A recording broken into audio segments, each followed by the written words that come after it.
नमस्कार। आज आम महिला मान विषय जोटा प्रथम अध्याय से देखी द्वितीय अध्याय देखा और आज टॉपिक रोचे महिला माने निज जो पढ़ा लेखा बा एजुकेशन को देखिए ना आम जो गोटे मैरेज है घर गृहस्थी देखिए पिला छुआ देखा ना निज कम व्यस्त रही से विषय आम आज चर्चा करवा और सेटा केते दूर सत्य सत्यता आम फैक्ट हिसाब से चेकआउट कर भिडियो पूरा संपूर्ण भाव जाना। तो वीडियो को लास्ट तक देखो। प्रथमे देखंतु जड़े महिला बा जदि आम बापा घरे अच्छी कि शाशु घरे अच्छे बोले समस्त सर्वोच्च जोटा गोटे महिला कर कौन शिक्षा शिक्षा निजे शिखिपार से महिला कौन गोटे केन्द्रबिंदु घर सर्वोच्च हूँ महिला महिला जदि जन चाहिए गोटे घर को नुकसान कर दे पार गोटे घर को जो कथार आगु अच्छी गोटे घर को नष्ट कर पार गोटे घर को सुंदर भाव गठन कर।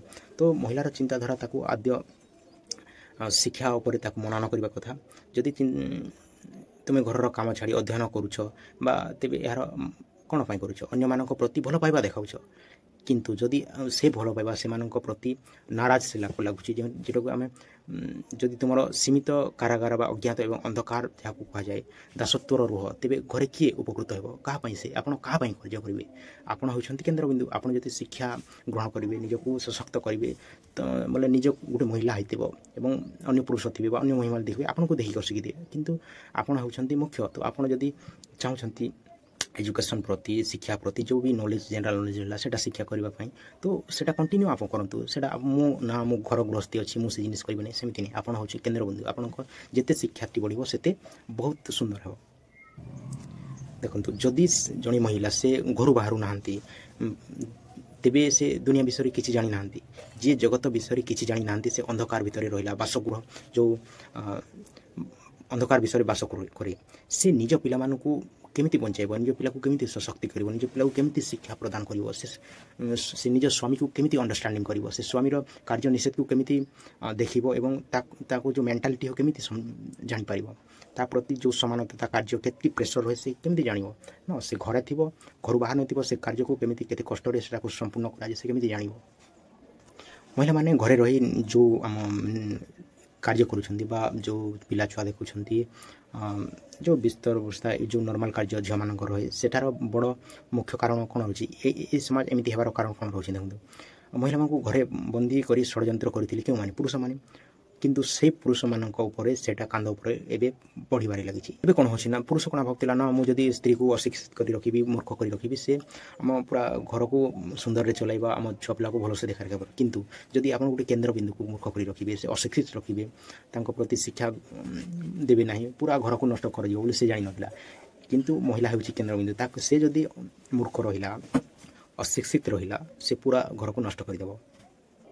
एबे कौन होची पुरुष षड्यंत्र निजे पुरुष बांधी होई रही पड़ा दुनिया समय समाज प्रजुक्ति विद्या राजनीति विज्ञान यही स्थान गुड़ी जो मनुष्य सर्वोच्च प्रतिभा एवं रंग देखाउछि तुमे सही स्त्री लोकटी को छाड़ी देछ विज्ञान क्योंठारे जाइछि जानिबा तुमे अनुमति देवा देउना तुमे आधुनिक विज्ञान टेक्नोलोजी सह परिचालित करूना शिखापी कार्य करने प्रोत्साहन करूना एवं देखो गोटे झील पिला महिला को गोटे खाली मेल फोटो बोलतु ना से मेल कर व्हाट्सएप डॉक्यूमेंट फॉर्मेट फोटो पठाऊँ से जानव ना कौन एटा कौन रोचे सब जो जनरल जिनिस नॉर्मल जिनिस रोचे से प्रति करें आम पुरुष मैंने कौन कर कृत्रिम सुविधा देउछ जहाँ तुम्हें घरे बसी घर काम कर जदि तुम्हें बाहर को जाओ तेज तुम असुविधा हो विपद आसो यही कृत्रिम आराम एवं सुरक्षा हेतु महिला मानकर बाहु सशक्ति हो पार ना से सेल्फ डिफेन्स कार्य करना अन्य को गोटे कम देखिले भयर डरी पलि आसुँच से माने विपद आसो एमती हे मो जड़े संगे गले ये सब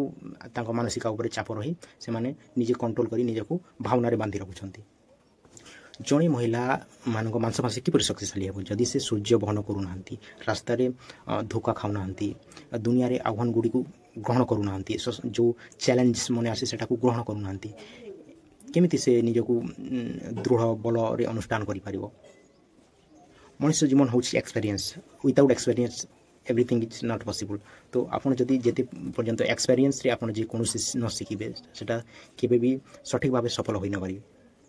आ गोटे आपण मैंने देखिथे आपण घरे मध्य देखिथे आपण परिवार पड़ोसी मध्य देखिथे जो आम चलचित्र चलुची टीवी दुनिया जो गोटे आम कहूँ से केमिति प्रकार ଦେଖାଯାଉଛି ଦେଖନ୍ତୁ ଆଉ ଯେଉଁ ଝିଅମାନେ ମହିଳାମାନେ ରହିଲେ ସେମାନଙ୍କୁ ସେତିକି ସୀମାରେ ବନ୍ଧ କରି ରଖାଯାଉଛି।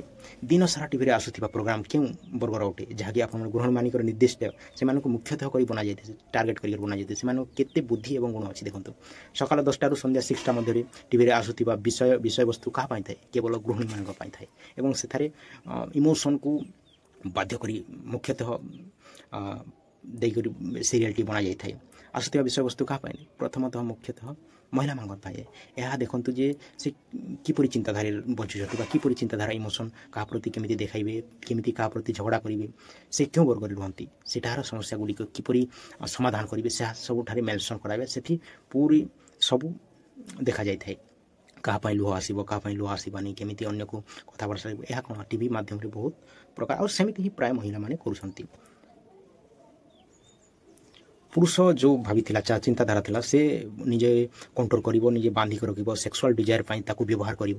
କିନ୍ତୁ ସେ ଚିନ୍ତାଧାରା ପାଇଁ ସେ ଜାଣିନଥିଲା ଯେ ସେ ଯଦି ଆମେ ତାକୁ ସେହି ମାଇଣ୍ଡସେଟ୍ରେ ତାକୁ ପରିଚାଳିତ କରିବା ସେ ଯେଉଁ ଆମ ନିଜ ଘରକୁ ପୁରା ଧ୍ୱଂସ କରିଦେବ ବୋଲି ସେ ଜାଣି ନପାରିଲା।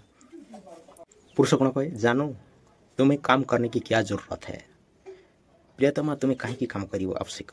ଆମେ ଏଠାରେ ଅଛୁ, ଆମେ କାମ କରିବୁ, ଆମେ ଆପଣଙ୍କୁ ସମ୍ଭାଳିବୁ, ଆପଣ କାମ କରିବେ ନାହିଁ, ଆପଣ କେବଳ ଘରେ ରହିବେ, ପୁରୁଷ ସେବା କରିବେ, ଛୁଆପୁତାକୁ ଦେଖିବେ ଏବଂ ଯେକୌଣସି ଜିନିଷ ଆମ ପାଇଁ ଦରକାର ଆପଣ ସେ ସବୁ ଜିନିଷ ଆମ ପାଇଁ କର୍ତ୍ତବ୍ୟ ନିଷ୍ଠା ସହିତ କରିବେ। ଏଠାରେ ସ୍ତ୍ରୀ ମଧ୍ୟ ବୁଝିପାରିଲା ନାହିଁ ଯେ କାମ କେବଳ ଟଙ୍କା ରୋଜଗାର ପାଇଁ କରାଯାଇଥାଏ କି ନିଜକୁ କୋଶ୍ଚିନ୍ କଲା ନାହିଁ। ଆପଣ ଜାଣିଛନ୍ତି କି ଯେ ଏକାକୀ କାର୍ଯ୍ୟ କରିବା ବା ନିଜେ କାମ କରିବା ଦ୍ୱାରା ଜଣେ ବ୍ୟକ୍ତି ନିଜକୁ ସୃଷ୍ଟି କରିପାରିଥାଏ, ନିଜକୁ ନିଜ ଗୋଡ଼ରେ ଠିଆ ହେବାରେ କର୍ତ୍ତବ୍ୟକୁ ଠିକ୍ ରଖି। ଆମେ ଯଦି କମ୍ପାରିଜନ୍ କରିବା, ଯଦି ମଣିଷ ଆଉ ପଶୁ ମଧ୍ୟରେ ଦେଖନ୍ତୁ ସମସ୍ତ ପ୍ରାଣୀ କାର୍ଯ୍ୟ କରିଥାନ୍ତି, ସେମାନେ ପଶୁମାନେ ମଧ୍ୟ କାର୍ଯ୍ୟ କରିଛନ୍ତି, ସମସ୍ତ ପ୍ରାଣୀ ଇତ୍ୟାଦି ମଧ୍ୟ କାର୍ଯ୍ୟ କରିଥାନ୍ତି। ମଣିଷ ପଶୁମାନଙ୍କ ଠାରୁ ଟିକେ ଭିନ୍ନ। ସେ କାମ କରନ୍ତି ଡେଲି କାମ କରନ୍ତି, କାର୍ଯ୍ୟକଳାପ ମଧ୍ୟ କରନ୍ତି, ଖାଇବା ପିଇବା, ପ୍ରଜନନ କରିବା, ଶୋଇବା, ଉଠିବା ଏସବୁ ମଧ୍ୟ ପଶୁମାନଙ୍କ ଦ୍ୱାରା କରାଯାଏ। କିନ୍ତୁ ମଣିଷର ସେନ୍ସ ଅଛି, ସେମାନଙ୍କର ସେନ୍ସ ଅଫ୍ ହ୍ୟୁମର ନଥାଏ, ସେମାନଙ୍କ କନସିୟସନେସ୍ ଯେଉଁଟାକି ଆମେ ଚେତନା କହିବା ତାହା ନଥାଏ। ତ ଆମେ ପଶୁ ପ୍ରବୃତ୍ତି ହେବାର ଦରକାର ନାହିଁ ବା କାହାକୁ ପଶୁ ପ୍ରବୃତ୍ତି କରିବା ଦରକାର ନାହିଁ। ମଣିଷ ମୁକ୍ତି ପାଇଁ ଆବଶ୍ୟକ କରେ, ମୁକ୍ତି ପାଇଁ କାର୍ଯ୍ୟ କରେ। ତୁମେ ଜଣେ ମହିଳାଙ୍କ ଠାରୁ କାମ କରିବା ଅଧିକାର ଛଡ଼ାଇ ନେଇଛ। ଆମେ ମହିଳାଙ୍କୁ କହିଲି ଯେ ତୁମେ କର୍ତ୍ତବ୍ୟ ହେଉଛି ରୋଷେଇ ଘରକୁ ସଫା କରିବା, ଶଯ୍ୟା ତିଆରି କରିବା, ପାତ୍ର ଧୋଇବା ଏବଂ ଘରେ ଟିଭି ଦେଖିବା।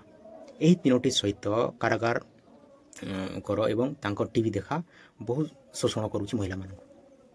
ଏବଂ ଆଉ ଯେଉଁ ଏସବୁ ରହିଲା ବାଲ୍ୟକାଳରୁ ଏମାନଙ୍କୁ ଶିକ୍ଷା କରାଯାଏ ତାଙ୍କ ମା ଦ୍ୱାରା, ପଡ଼ୋଶୀ ଦ୍ୱାରା, ତାଙ୍କ ଯେଉଁ ଏଇଟା ରହିଲା ଏମିତି କାମ ନ କର, ତ ଯେତେବେଳେ ଶାଶୁ ଘରକୁ ଯିବ ଏଇ କାର୍ଯ୍ୟ ନ କରାଯାଏ, ଏସବୁ ଶିକ୍ଷା ଦିଆଯାଇଥାଏ।